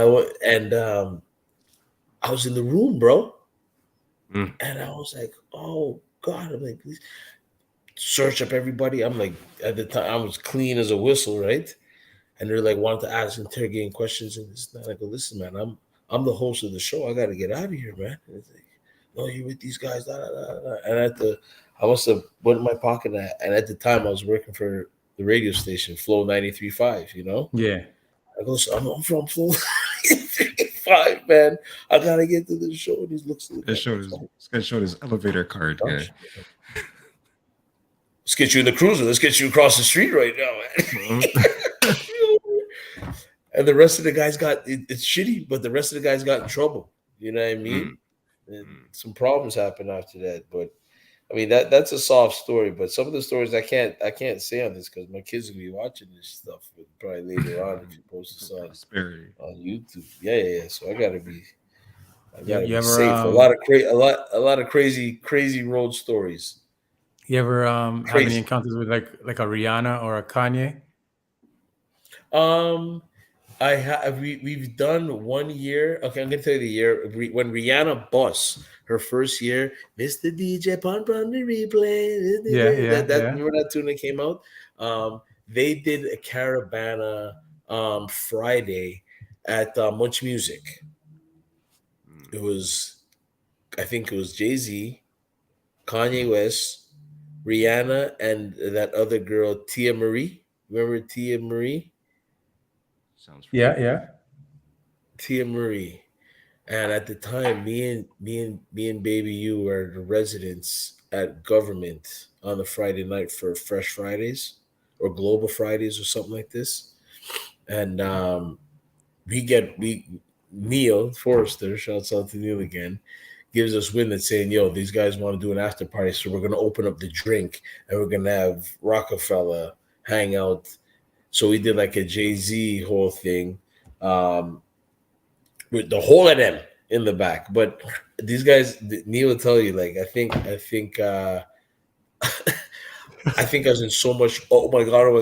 And Jay-Z was my guy at the time. I was sort of like being like a little dick rider for the night. Right? But yeah, man, that night, we have plenty nights. I remember there was a night at Government one night, and Samuel Jackson was in the club. Yeah. And man, and I freaking look at him, I'm like, yo, I said, we got a legend, a legend on the TV movie screen that's in here tonight. I said, sir. And I go, salute to you. I think he did finish one of them movies where he was like sergeant or some type of thing. You know what I mean? I go, sir, I said, I want to salute you. I go, Samuel Jackson. And he used to wear his Kangol to the back. Them did it. You know what I mean? Yeah. Yeah, man. Enough local vibes. Enough vibes on seeing like one-offs. So I'm saying like these are Toronto, man. I mean, I've been everywhere in the world. Toronto, I'm blessed to live out here, is a spoiled city, yo. Because they get everybody and anybody, anytime, any place out of the whim. It doesn't. I'm talking about like before the Raptors were Raptors. You know what I mean? Like they're getting people coming out on a regular basis just to hang out. And like shouts out to Government. You know what I mean? That place was like a monument in the city at one point. Mecca. Like just for real thing, yo. Real thing, yo. Yeah, people don't understand that. It's quite influential back in them days. Yeah, man, real stuff, man. But yeah, a lot of good times. You guys used to be out all the wild times. This is when partying was fun. Yeah, big time.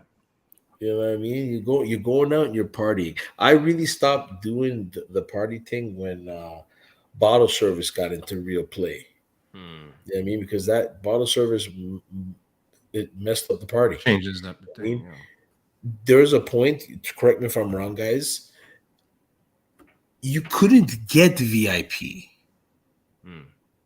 You get what I'm saying? You had to be somebody or know somebody. Right. Oh, yeah, you guys are VIP. Like for when you know what I mean? And then people stand up and look at the VIP. Yeah, they're like, oh my gosh. And you're getting looked at for the night. You know what I mean? Yes. Like that's VIP. You get what I'm saying? When I'm hearing that you're paying for VIP, I'm like, this is not real.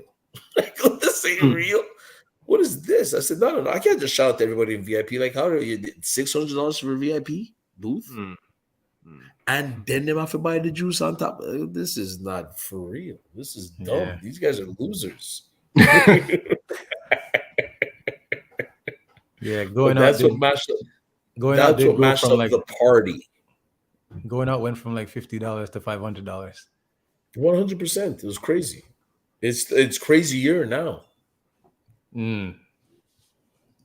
Yeah, man. Very true. It's a different. I tell a couple of my youngins, I'm like, yo, I'm like, you guys will never know what it feels like to have a good vibes, like a real good party where you're sweating.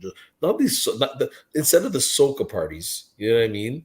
Mhm. I'm talking about going like to like a club where you're like, ah, as I come back, and everybody's jumping up like crazy, like real. You know what I mean? When the tunes were hitting like now, Yes, like that. you Yeah, guys won't. They won't have tunes that's hit like that. You know, it sucks. Hey, Fitz. Before, shouts out to your son. How's he doing, yo? He's doing all right, man. He's doing all right. He's doing well. He's getting acclimated. I was Okay. telling Tita earlier they play Air Force on Thursday, so I'm always excited to just sit down and watch him on the TV. You know. Word up. Mhm. Word up. You haven't been out there yet? No, well, I mean, I went out there to drop him off, but I mean, like to watch him play. I mean, no, I'm heading out there in about 2 weeks. I think I'm gonna see if I can get out there and go nice, and man. Nice, man. It's always take in it's some crazy. college atmosphere. It's crazy seeing like I got like now I got a couple of nephews that are playing like college university football. My nephew Andrew is in Queens. He's doing his last year. He's a D line, O line guy. He's gonna make it. I ain't putting. He's gonna make it somewhere after the season's done. Like I know myself. I'm trying to pull all the stops from when it's the time comes. You know what I mean? Then I got my other nephew, O'Shea, doing some things. He's playing for Bishops right now. Both of them playing football. And these are big kids, man. These are they weren't kids like how we were sized coming up. These are like 300-pound monsters, not like some monster units, yo. So I'm like, yo, you can't be that big and not get somewhere. O-line. What is O-line? You got to do something with all that size. We have to do something.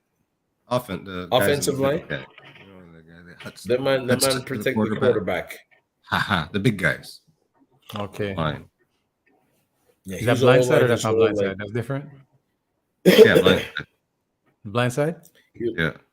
Okay. He was an O-line his whole football year, but I think because at the university level, the learning of the line is so much detail on protection. He went to the D line, and I guess the action is a little bit more. You're just trying to go kill the quarterback. Kill the quarterback. Yeah. You know what I mean? I think he's having a little more fun like that, but we're trying to. It's not no pressure to him, but I'm just trying to see when it's done. I'm like, yo, let's get some tape. You've been playing, and work that. Let's get some tape this year.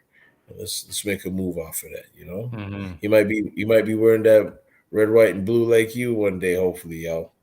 You never know. That's good work, red, buddy. white, And then and if it does, we have to make our run. If it does, go to that game and make nice like crazy, guy. See, Fitz, it's funny, eh? Alex Fitz is giggling. Anyways, it's 11:10 RG. At 11:10, we got 30 seconds to do this. So everybody, thank you for everybody in the chat. Mrs. Ron C. Tadao, big up. Cindy Milo, thank you for the countdown. But anyways, Pure Good Gajuju into the chat. We talked about a lot of things. We talked about Fitz's boy. Talked about that. We talked RG, shared some stuff about people around him and things that are going on. So just everybody, pure good juju. We getting older, and we just got to live every moment, I think is the message. Is now 11:11. So good juju into the chat, everybody. Big up. All good things for everything that everybody's working on, everything that everybody's going through. Once again, this is RG, Mr. Ryan Grant, who came out to episode 108 of Pizza in the Break Room. Big up to you, sir. Fitz, you got like 30 seconds to close out 11:11. Well, just want to send big love out to everybody. And again, whatever it is you do, you want to manifest, put it out, put the energy out there into the world. I want to give a shouts out to everybody who's lost someone, and just love goes out to all y'all. And R.I.P. to Mr. Everton McEwen, and one love to the family. And RG, again, thank you so much for sharing your time with us, my brother. I appreciate it. Next time we do this at the gym, yo. Yes. On location. Read that out, everybody. That's gonna be wicked. Yeah. All right, where are we going? Jabalti, one love. Big up, big fets. Is that my guy Paul? Is that That was Paulie, yeah. Yeah. Paulie, what up, baby? I love you, bro. All right, we're going. Who's this other person? Miss Ronk. Hello, love you too. Thank you. Hello, bye bye. Miss Ron C. Ron C. We're gonna go to Mr. Blacks. I think I'm so. RJ, before you go, tell us your favorite song, top 3 songs of all time. Wow! For you. Wow! Top 3 songs of all time. This is random selections because my iPod could shuffle. It could shuffle tomorrow again, but just on the top of my head.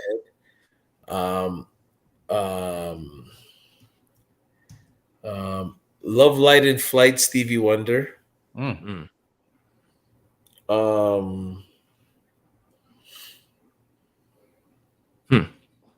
That's a good start.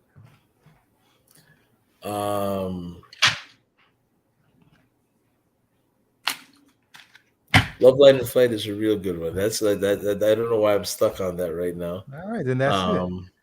No. I'm gonna give you 2 more. I'm gonna give you 2 more. Hold on, let me do a little fast research here, because I'm gonna more sing the tune instead of tell you the la la la la la la la la. Wow, there's so much, but there's so much from these guys, right? This is a lot of people don't know this, but these guys are my favorite group of all time. I've seen them, I think, I think I've seen them 5 times. Hall & Oates is one of my favorites, so I can't narrow down one tune with them, you know what I mean? But this guy is old, bro. Yeah.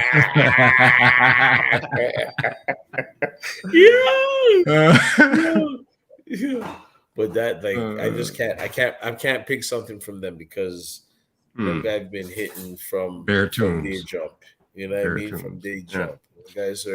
Those guys are white in denial. You know what I mean? And last tune. Oh my gosh!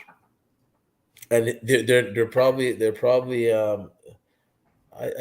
can't give a tune. I could probably give you artists that hits the heart. You know what I mean? But Sanchez. Yeah, man, Sanchez is my guy. You know what I mean? But I'm a music guy. Like, I listen to everything. Like, one of my favorite hip hop songs is probably Soundboy Burial from Smith and Wesson. You know what I mean? Okay. Crooklyn remix and the original. You know what I mean? Okay. But yeah, man.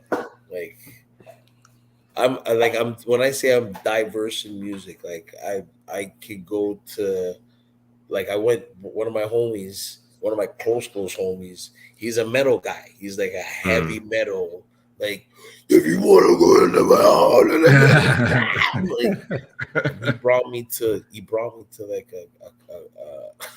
a metal night where he was in the mosh pit and stuff like that. Not even like, it was the group was doing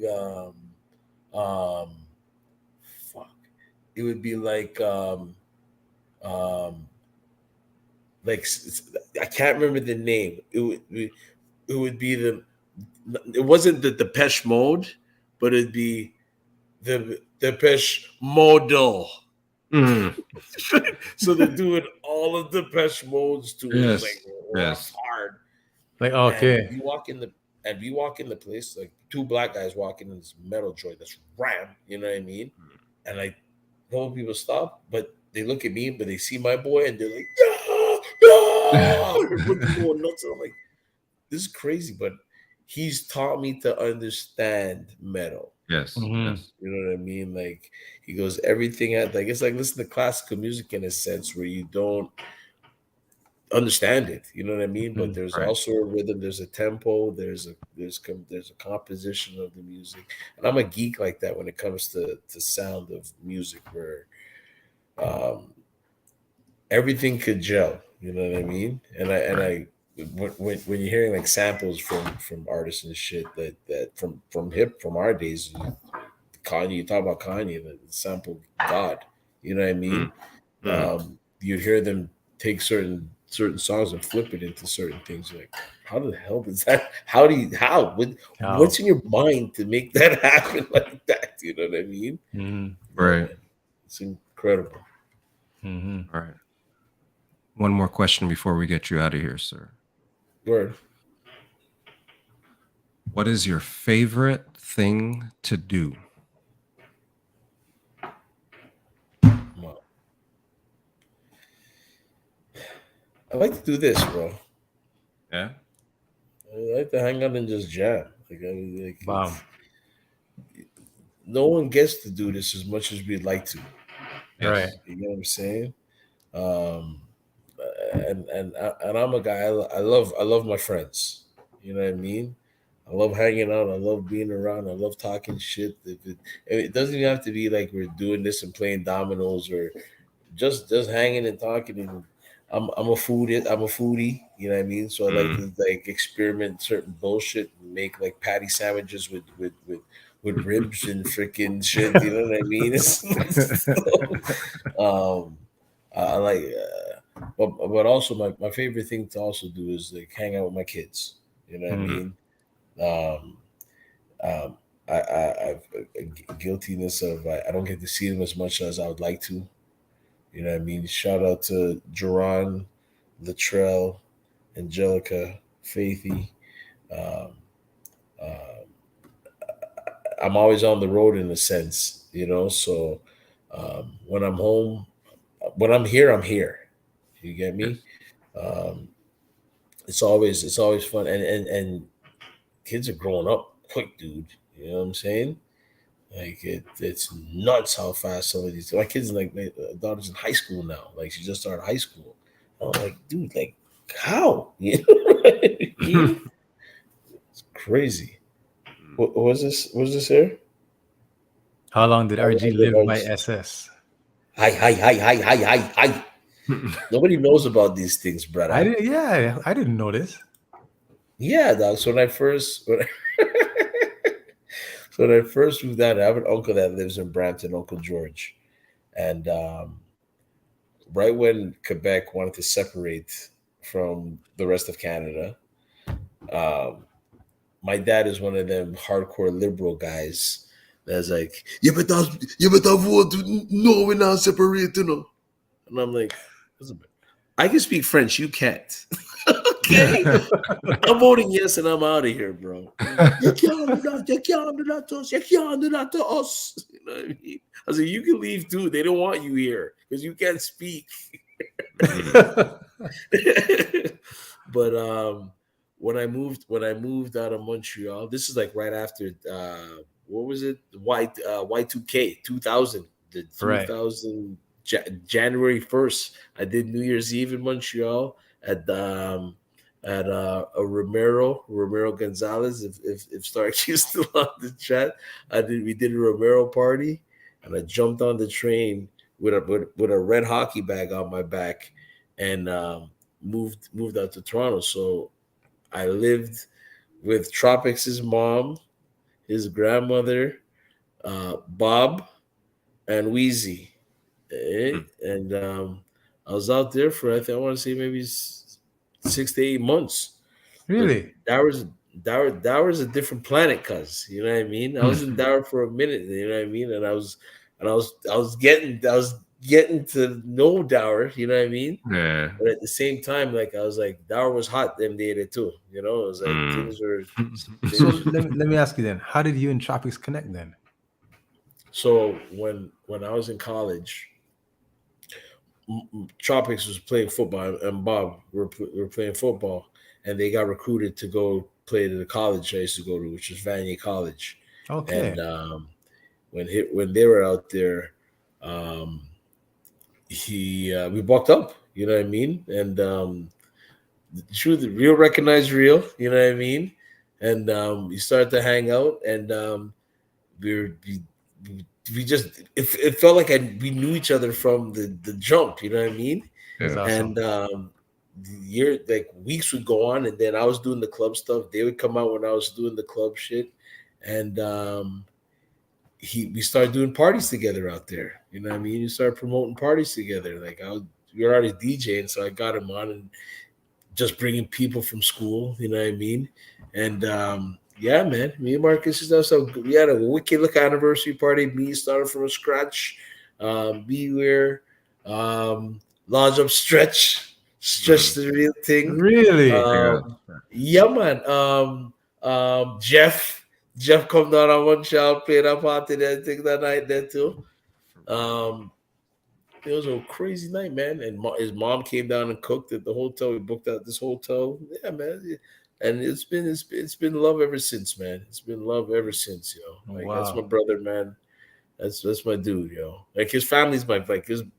I mean, I have to tell you anyways. Like that's it, you know.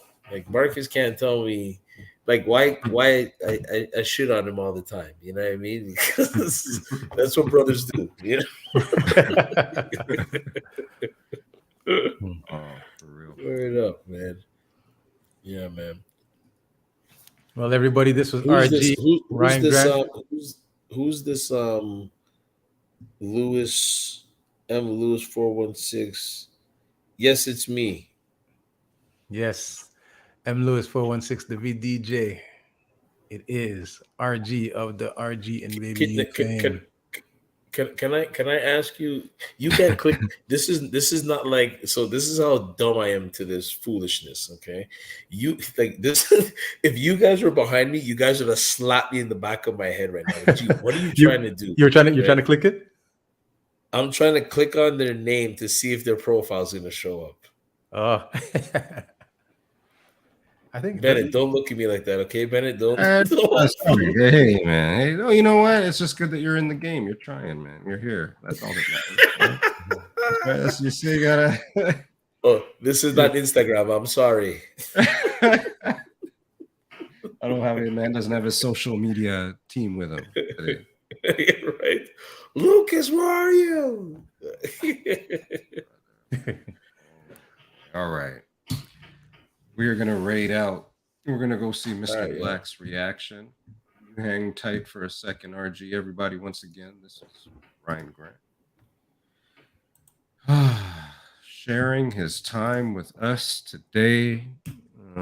Big up to you. Big up to everything that you do, the influence that you have in the community. I think that's what I gather from all of it is just, like you said, it's about connection with people, and then those people take that message and carry it on as well. So you're doing a darn good thing there, brother. So keep that. I'm trying, dog. I'm trying. I appreciate you. I appreciate you guys, dog. No, for sure. Keep doing your thing, brother.